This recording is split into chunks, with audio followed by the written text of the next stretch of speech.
رسوله الكريم أما بعد فأعوذ بالله من الشيطان الرجيم بسم الله الرحمن الرحيم يا أيها الذين آمنوا إذا نودي للصلاة من يوم الجمعة فاسعوا إلى ذكر الله وذروا البيع ذلكم خير لكم إن كنتم تعلمون آمنت بالله صدق الله العظيم وصدق رسوله النبي الأمي الحبيب الأمين الكريم إن الله وملائكته يصلون على النبي يا أيها الذين آمنوا صلوا عليه وسلموا تسليما الصلاة والسلام عليك يا سيدي يا رسول الله وعلى آلك وأصحابك يا حبيب الله الصلاة والسلام عليك يا سيدي يا رسول الله وعلى آلك وأصحابك يا رحمة للعالمين بعد ذلك سلام نبی پاک صلی اللہ تعالیٰ علیہ وسلم کی بارگاہ اقدس کے اندر حدیقہ عقیدت پیش کرنے کے بعد قابل سب احترام بزرگوں دوستوں برادران اسلام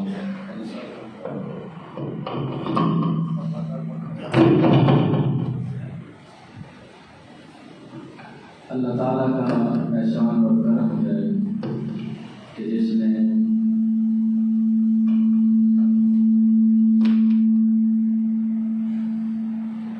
تندرستی والی زندگی عطا کرنے کے بعد اپنی بندگی کرنے کی توفیق عطا فرمائی. وہ ہے اللہ تعالیٰ میری اور آپ کی اس حاضری کو قبول فرمائے. قرآن مجید فرقان حمید میں سے سورہ جمعہ کی پہلی آیت مقدسہ تلاوت کی ہے.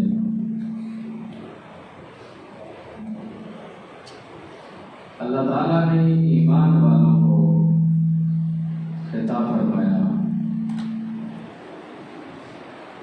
اے ایمان والوں جب جمعے کی آذان ہو جائے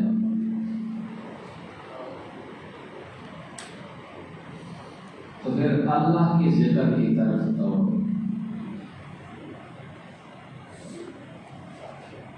یا ایھا الذین آمنوا اذا نودی للصلاۃ من یوم الجمعہ. جمعے کی اذان ہو. اذان تو دن میں 5 مرتبہ ہوتی ہے لیکن جمعے کی اذان کو مخصوص کر دیا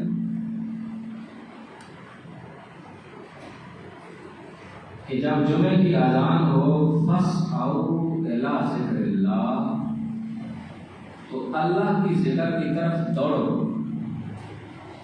اللہ کے ذکر کی طرف دوڑنے کا کیا مطلب ہے کہ دوڑ لگا دو، اہتمام کرو. جتنا رب نے دیا ہے اس میں سے اچھا لباس پہنو، غسل کرو اور پھر اللہ کے ذکر کی طرف جلدی جلدی جاؤ. جس طرح مالک نے دوسرے مقام پہ فرمایا یا بنی آدم خذوا زینتکم عند کل مسجد. اے بنی آدم جب مسجد میں آؤ تو زینت اختیار کرتی ہے، یعنی اچھا لباس پہنو، خوشبو لگاؤ، جو مالک نے تمہیں نعمت دی ہے اس کا استعمال کرو. ہم کیا کرتے ہیں جب کسی شادی بیاہ کی مجلس محفل میں جانا ہو تو بڑا اچھا پروٹوکول کے ساتھ تیار ہوتے ہیں، اور جب رب کی حضور سجدہ ریز ہونا ہو تو ہم وہی سوئے ہوئے جو کپڑے پہنے تھے وہی پہن کے اللہ کے حضور آ گئے. مالک کی منشا یہ نہیں ہے. مالک کہتا ہے اچھے لباس پہن کر، اچھی خوشبو لگا کر، اہتمام کے ساتھ میرے در پہ آؤ. حضرت امام مالک رحمۃ اللہ تعالی نے ہر نماز کے ٹائم ایک نیت جوڑا ہر نماز کا ایک نیا سوٹ پہنتے، جو پچھلی نماز تک پہنتے تھے وہ صدقہ کرتے تھے، کہا مالک نے مجھے دیا ہے، میرا بھی بھلا ہو رہا ہے، جن کو دے رہا ہوں ان کا بھی بھلا ہو رہا ہے۔ تو جتنی رب نے نعمتیں دی ہیں نا، ان کا اہتمام کر کے اللہ کے حضور سجدہ ریز ہونا اللہ تعالیٰ اسے پسند کرتا ہے۔ فرمایا جب جمعے کی اذان ہو جائے تو پھر اہتمام کر کے اللہ کی ذکر کی طرف جلدی جلدی پہنچو، بازار البیع، اور اپنے کاروبار کو بند کر دو، اپنے کاروبار کو۔ یہ جمعے کے دن کا مالک نے سارا ضابطہ سورہ جمعہ کے اندر رکھا کہ جب جمعے کی اذان ہو جائے تو پھر جلدی کرو، ذکر کو پہنچو اور اپنے کاروبار بند کر دو۔ کاروبار کوئی بھی ہو، وہ کاروبار ہے اور دنیا داری ہے، اور دنیا داری کے اندر جتنے بھی معاملات ہیں ان کو کہا کہ بند کر دو اور میرے در پہ آ جاؤ۔ ذالکم خیر لکم ان کنتم تعلمون، اگر تم اسے بہتر سمجھتے ہو اور اگر تم اسے جانتے ہو تو یہ تمہارے لیے بہت بھلائی کا کام ہے۔ دوسری آیت مقدسہ کے اندر دوسرا ضابطہ بیان کرنا ہے، فَإِذَا قَضَيْتُمُ الصَّلَاةَ فَانتَشِرُوا فِي الْأَرْضِ، جب نماز مکمل ہو جائے تو پھر فَانتَشِرُوا فِي الْأَرْضِ، اس کی زمین میں پھیل جاؤ، منتشر ہو جاؤ، من فضل اللہ، پھر اس کا فضل تلاش کرو۔ ہمارے یہاں کیا ہے، جمعے سے پہلے بھی کاروبار بند ہے اور جمعے کے بعد بھی بند ہے۔ مالکی منشا یہ نہیں، مالکی منشا یہ ہے کہ کاروبار کرو، جب آزان ہو جائے نا تب بند کر دو، بند کر کے آ جاؤ، نماز جمعہ ادا کرو، کرنے کے بعد پھر اس کی زمین میں پھیل جاؤ، کثرت کے ساتھ اس کا ذکر کرو اور اس کا فضل تلاش کرو۔ مفسرین لکھتے ہیں کہ مالک کے حکم پر جب آزان ہوئی تو کاروبار بند کیا، نماز جمعہ ادا کرنے کے بعد دوبارہ جا کر کاروبار کرتا ہے تو مالک اس کے کاروبار میں برکت عطا ہوتا۔ وجہ اس نے اس کی مرضی کے مطابق بند کیا، اس کی مرضی کے مطابق جا کے کھولا تو پھر اسے فضل بھی ملتا ہے، پھر اسے برکتیں بھی ملتی ہیں۔ کس شخص کو؟ جس نے اللہ کے حضور اس کی پابندی کی، کہ اس نے کہا جمعے کی اذان ہو گئی بند کر دو، اور اس نے کہا جمعے کی نماز پڑھ لی اب جا کر کاروبار کرو، تو پھر جو اس طرح کرتا ہے مالک اس کے رزق کے اندر برکتیں عطا کرتا ہے۔ واذکروا اللہ کثیرا لعلکم تفلحون، پھر اسے کامیابی ملتی ہے دونوں جہانوں کی، جو اللہ کے حکم کی پاسداری کرتا ہے۔ ہمارے یہاں تو آج کاروبار کرنے کا طریقہ ہی الگ ہو چکا ہے، رات کو لوگ کاروبار کرتے ہیں اور دن کو سوتے ہیں۔ یہ سراسر قانون خداوندی کی خلاف ورزی ہے۔ مالک نے 30ویں پارے کی پہلی سورہ مقدسہ کے اندر ہی ایک ضابطہ بیان فرمایا، وَجَعَلْنَا اللَّيْلَ لِبَاسًا وَجَعَلْنَا النَّهَارَ مَعَاشًا، میں نے رات بنائی تمہارے لیے سکون کرے، دن بنایا ذریعہ معاش کے لیے۔ جس کو ذریعہ معاش بنایا تھا ہم نے اسے سونے کے لیے بنا لیا، اور جو سونے کے لیے رات بنائی اسے ہم نے ذریعہ معاش کا بنا لیا۔ اسی لیے رزق کے اندر برکت موجود ہے۔ تو فرمایا نماز مکمل ہو گئی، میرا فضل تلاش کرو۔ نبی پاک صلی اللہ تعالیٰ علیہ وسلم خطبہ ارشاد فرما رہے تھے، صحابہ اکرام میں سے جو نامسلم تھے وہ اور جو منافقین تھے وہ حضور خطبہ ارشاد فرما رہے تھے تو مسجد نبی کے باہر ڈھول بجنے کی آواز آئی. خالی کا دور تھا، جو لوگ اللہ ناز لے کر آئے انہوں نے اپنے آنے کی اطلاع دی، ڈھول بجایا تو وہ منافقین اور نو مسلم دوڑ گئے. یہاں مفسرین فرماتے ہیں کہ نماز جمعہ ہو چکا تھا، خطبہ باقی تھا. آج تو پہلے خطبہ ہوتا ہے، بعد میں نماز ہوتی ہے. جس طرح عید کی نماز پہلے ہوتی ہے، خطبہ بعد میں ہوتا ہے. مفسرین لکھتے ہیں کہ اگر نماز اگر باقی ہوتی تو کوئی بھی چھوڑ کر نہ جاتا. نماز ہو چکی تھی، خطبہ باقی تھا. قرآن نے کہا کہ حضور کو وہ کھڑے چھوڑ کر چلے گئے تو اللہ تعالیٰ نے فرمایا محبوب آپ ان سے فرما دیجیے اگر یہ تجارت کے لیے گئے ہیں تب، یہ کھیل کود کے لیے گئے ہیں تب، قل ما عند اللہ خیر من اللہو ومن التجارہ. اگر تجارت کے لیے گئے ہیں تو انہیں بتا دیجیے رب کہ ہم بہتر تجارت ہے. اگر یہ رزق کے لیے گئے ہیں تو پھر میں اعلان کر رہا ہوں واللہ خیر الرازقین، سب سے بہتر رزق دینے والی میری ذات ہے. اب آئیے دوسرے حکم پہ. نبی پاک صلی اللہ علیہ وسلم نے فرمایا جس شخص نے جان بوجھ کر نماز جمعہ ترک کیا اس شخص نے کبیرہ گناہ کیا، یعنی بغیر عذر کے گھر میں لیٹے ہوئے، سوئے ہوئے، شادی میں، فوتگی میں، غفلت میں، سستی میں اس نے جمعہ ترک کر دیا، اس نے کبیرہ گناہ کیا.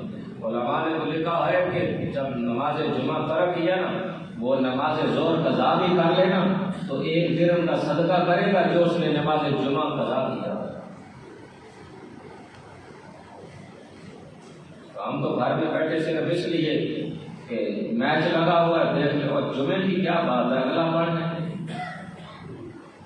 شادی کی تیاری ہے، اچھا کوئی بات نہیں، جمعہ ہے نا. گھر میں کوئی پریشانی آ جائے تو ہم پریشانی کے اندر جمعہ چھوڑ دیتے ہیں. دوسری حدیث میرے اور آپ کے قریب آقا علیہ الصلوۃ والسلام نے فرمایا جو شخص 3 جمعے مسلسل ترک کر دیتا ہے، چھوڑ دیتا ہے، ایک چھوڑ دیا، دوسرا چھوڑ دیا، تیسرا چھوڑ دیا، مسلسل 3 جمعے چھوڑ دیے، فرمایا اس کا نام منافقوں کی لسٹ میں لکھ دیا. یعنی جان بوجھ کر 3 جمعے چھوڑنے والا شخص اس کا نام منافقوں کی لسٹ میں لکھ دیا جاتا ہے. تو پتہ ہے منافقین، قرآن کہتا ہے ان شر الدواب عند اللہ، اللہ کے نزدیک سب جانداروں میں سب سے بدتر جو جانور ہے نا وہ منافق ہے. آپ سورہ بقرہ اٹھائیں نا، قرآن پاک کی پہلی سورت، تو 3-4 آیات کے اندر مومنوں کی صفات بیان کی، 2 آیات کے اندر کافروں کا تعارف کروایا، 13 آیات کے اندر منافقوں کا تعارف کروایا. یعنی مومنوں کا 4 آیتوں کے اندر، کافروں کا 2 آیتوں کے اندر اور منافقوں کا 13 آیات کے اندر.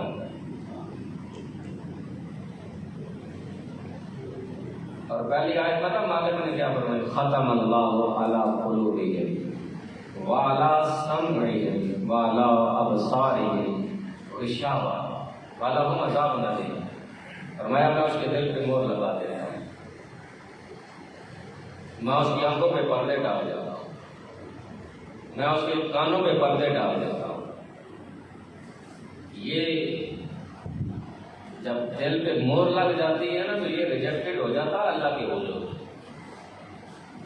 جس طرح آپ سعودیہ گئے یا دبئی گئے تو آپ کا پاسپورٹ پکڑ کے انہوں نے اوپر اسٹمپ لگا دیا کہ ریجیکٹڈ ہے، آج کے بعد آپ اس ملک کے اندر انٹر نہیں ہو سکتے.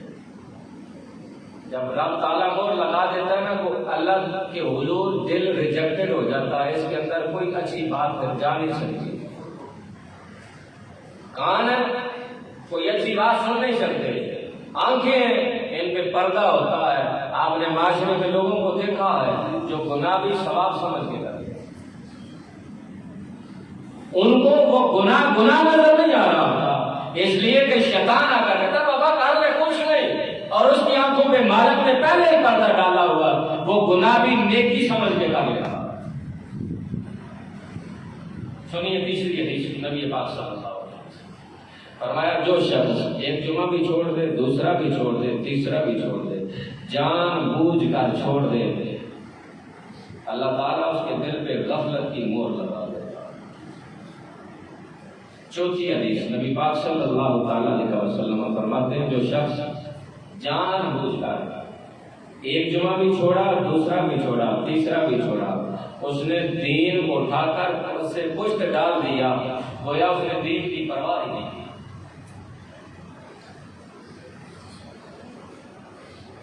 تو جو شخص بعض علماء نے تو بڑے سخت جملے کہے ہیں کہ جس شخص نے 3 جمعے مسلسل چھوڑے اس کا تو اسلام کے ساتھ تعلق ہی کوئی نہیں. امام ابن حجر رحمۃ اللہ تعالی علیہ نقل کرتے ہیں جس شخص نے جان بوجھ کر نماز کو چھوڑ دیا اسے دنیا میں پہلا عذاب یہ ملے گا کہ اس کی عمر سے برکت کو اٹھا دیا جائے گا. آپ لوگوں کو دیکھتے ہیں کتنے لوگ ہیں جو کہتے ہیں اللہ نے سب کچھ دیا، دولت بھی دی ہے، گھر بھی دیا ہے، گاڑی بھی دی ہے، اولاد بھی دی ہے، سب کچھ دیا ہوا ہے، لیکن کیا ہے سکون نہیں ہے. تو مالک اس کی زندگی سے سکون واپس لے لیتا ہے، اس کی عمر سے برکت کو اٹھا لیتا ہے، وہ در در مارے مارے سب کچھ ہونے کے باوجود بھی وہ بے چین رہتا ہے، اسے اس کی عمر کے اندر وہ راحت اور سکون نہیں ملتی جو ملنی چاہیے. یہ پہلا عذاب ہے جو جان بوجھ کر نماز کو ترک کرے گا. دوسرا اس کے چہرے سے نور اتار لیا جاتا ہے، اس کے چہرے سے نماز پڑھنے والے کے چہرے پہ نہیں چمک آتی ہے، وہ اتار لی جاتی ہے. ناراض نہیں ہونا، جنوں دوسرے لفظ جیسے کہتے ہیں لعنت پئی ہے منہ میں، پھٹکار پئی ہے، دوروں نظر آئے گا کہ یہ بے نمازی ہے. حضرت عیسیٰ علیہ السلام ایک بستی سے گزرے نا تو بڑی سرسبز و شاداب، جب گزر گئے واپس لوٹے نا تو وہ تباہ و برباد، لوگ ہڈیوں کا ڈھانچہ بن گئے اور جتنے باغات تھے وہ سارے تباہ و برباد ہو گئے. آپ نے آ کر پوچھا یہ وہی بستی ہے؟ کہا اے اللہ کے نبی وہی بستی ہے. کہا تو کیا ہوا اس کو؟ چند دن پہلے تو بڑی سرسبز و شاداب تھی. انہوں نے کہا حضور ہم اور کچھ نہیں جانتے، ایک مسافر گزرا ہے، جس پانی سے ہم کھیتوں کو سراب کرتے ہیں نا اس پانی سے اس نے چلو یوں بھرا ہے، منہ میں ڈالا ہے، پانی تھوڑا نمکین تھا، کڑوا تھا، اس نے منہ سے کولی اسی پانی میں کر دی. بس جس کھیت کو لگتی گئی، جس جانور کو لگتی گئی، جس شخص کو لگتی گئی وہ تباہ و برباد ہوا. نبی تھے نا، کہا مولا یہ کیا معاملہ ہے؟ کہا ایسا تجھے کیا بتاؤں، وہ بے نمازی تھا، اس کی نحوست کی وجہ سے سب کچھ برباد ہوا. آج ہمارے گھروں کے اندر 8 آدمی ہیں، 4 خواتین ہیں، 4 بندے ہیں، تو چاروں بے نماز، مرد بھی اور چاروں عورتیں بھی بے نماز. اور پھر ہم تلاش کرتے ہیں کوئی مل جائے نا کوئی تویز جو ہم کسی پہاڑ کے نیچے رکھ دیں تو ہمارے گھر میں برکتیں نازل ہو جائیں. بابا برکت تو نازل ہونی تھی تب تو مصالحہ بچھا لیتا جب کوئی نہ دیکھتا، صرف وہ دیکھتا. ہم تو مسجد میں بڑی لمبی نماز شروع کر دیتے ہیں، یہ بھی دیکھے یہ بھی دیکھے، بابا نہ یہ کے لیے نہ اس کے لیے، جو نماز اس کے لیے نہیں اس کے لیے پڑھ رہا. اس کو سمجھا. بڑی سخت بات ہے. میرے کریم آقا علیہ السلام نے فرمایا جو ریاکاری کی عبادت کرتا وہ شرک کرتا. تو پھر نماز تو نہ ہوئی نا، عبادت نہ ہوئی، الٹا نماز پڑھ کر گناہ کر کے جا رہا کیونکہ شرک کرنا. تو اس لیے اس کو سمجھایا کرو کہ نہیں تم اس کے لیے یا اس کے لیے نہیں، اس کے لیے پڑھ رہا ہے. جھک جا، جتنا دل جھکتا جائے گا، آزاد جھکنے سے کچھ نہیں ہوگا جب تک دل نہیں جھکے گا. جتنا دل جھکتا جائے گا اتنی رب کی رحمتوں کی برسات ہو جائے گی.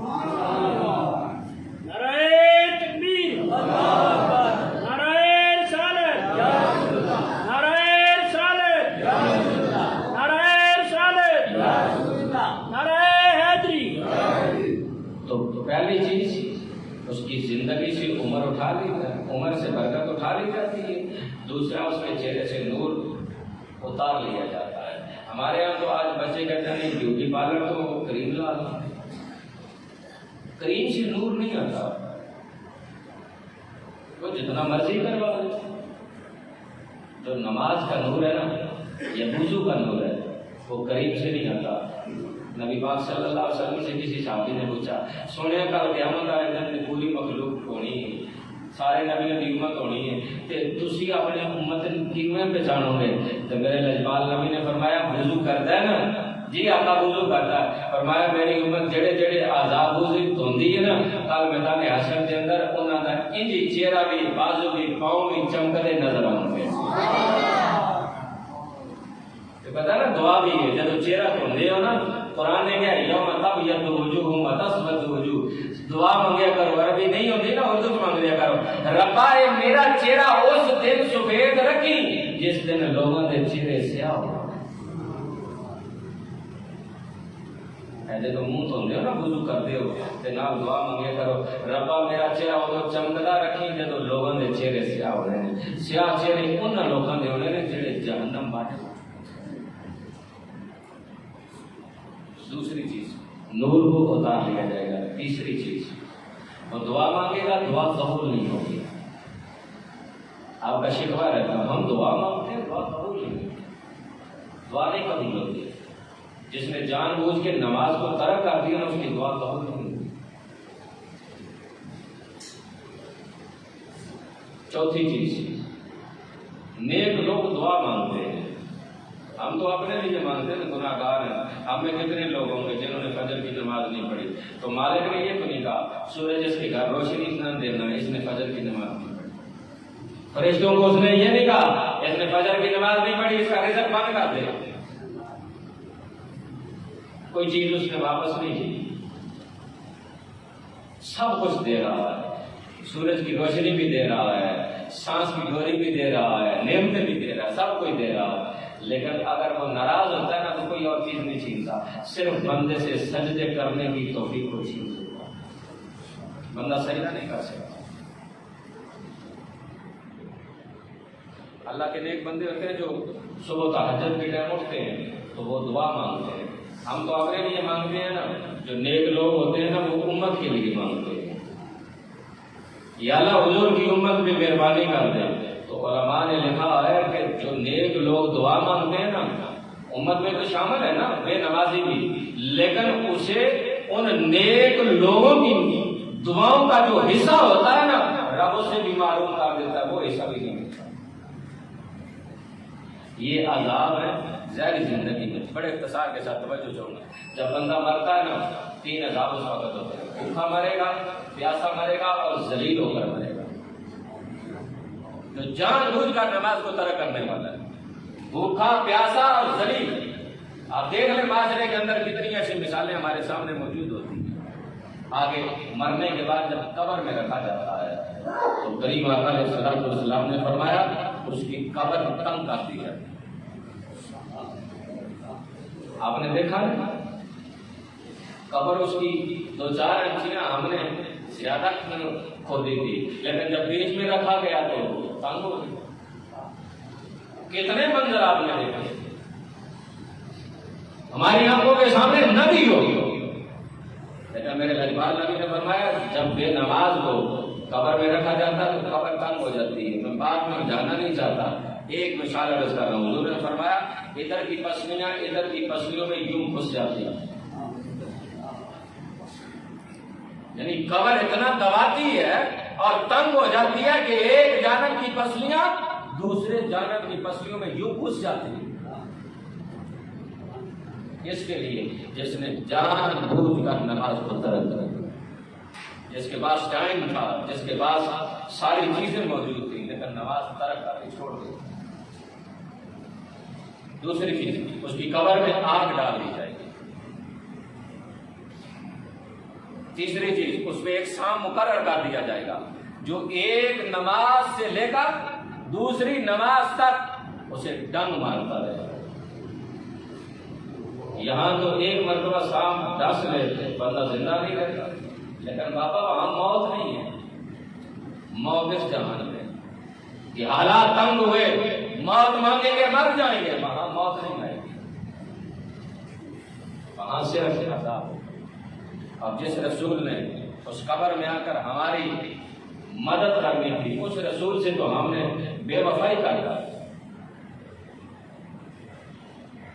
اس نے کہا یہ درود نہ پڑھنا, اس نے کہا پہلے میں پڑھنا, اس نے کہا بعد میں نہ پڑھنا, اس نے کہا نہیں نبی کو اتنی ترجیح نہ دو, یہ سنیوں کا معاملہ ہے. سنیوں نے کہا یہ وہابیوں کا معاملہ ہے, وہابیوں نے کہا یہ شیعوں کا معاملہ ہے.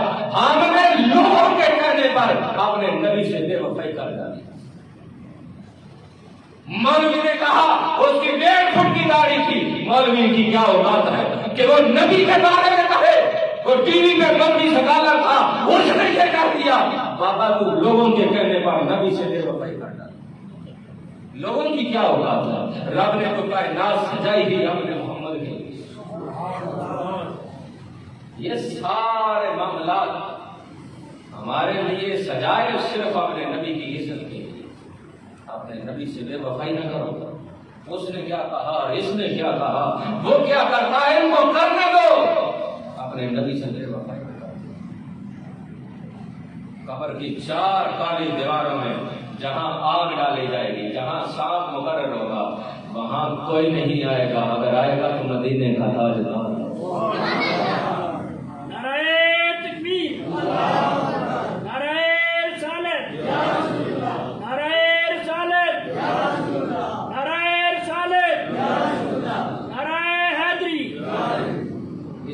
اس بات کو لمبا نہیں کرنا چاہتا. اپنے نبی سے وفا کرو. یہ باقی جتنے معاملات ہیں شاید وہ غفور الرحیم میں معافی دے, لیکن اس سے بے وفائی اس کے بعد نبی سے وہ بالکل قابل قبول نہیں. وہ معافی بھی نہیں دیتا. اور پھر میدان حشر میں جب حساب لگا ہوگا تو بے نمازی سے سخت حساب لیا جائے گا. سخت. تو جس سے وہ سخت حساب لے گا اس کا کیا بنے گا؟ علامہ اقبال کیا ولی کہتا ہے, مالک میرا حساب نہ لینا, میرا حساب نہ لینا. اگر لینا بھی ہوا نا تو پھر حضور کے سامنے نہ لینا. اگر لینا ہی ہوا حضور کے سامنے تو پھر مجھے اندھا کر دینا. میں ان آنکھوں کے سامنے حضور کے سامنے کس منہ سے جاؤں؟ جس نے ساری زندگی حضور سے محبت اور وفا کا درس دیا کہ محمد سے وفا تو نے تو ہم دے. اقبال جیسا درویش بھی کہتا وفا کر, اگر کرنی ہے تو وہ حضور کے ساتھ کر. ہم نے وفا کی رشتہ داروں کے ساتھ, ہم نے وفا کی دنیا داروں کے ساتھ, ہم نے وفا کی اپنے مطلب داروں کے ساتھ, لیکن اگر بے وفائی کی تو وہ صرف حضور اور دین کے ساتھ. جس دین نے ہمیں بچانا ہے اور جس دین والے نے ہمیں پل صراط سے گزار کے جنت میں بچانا, اس رسول. پھر دوسرا, اللہ تعالیٰ اس کی طرف نظر رحمت نہیں کرے گا. یاروں کے پوچھے میں اس مالک نے نظر کرنی ہے, اگر انہیں نظر نہیں کرنی تو پھر کتنے جائے گا. حکم ہوگا اس کو پکڑو, اس کو جہنم میں ڈالو. اللہ تعالیٰ مجھے اور آپ کو عمل کی توفیق عطا فرمائے. پنجگانہ نماز خالصتاً ادا کرنے کی توفیق عطا فرمائے. آمین ثم آمین. واخر دعوانا الحمدللہ.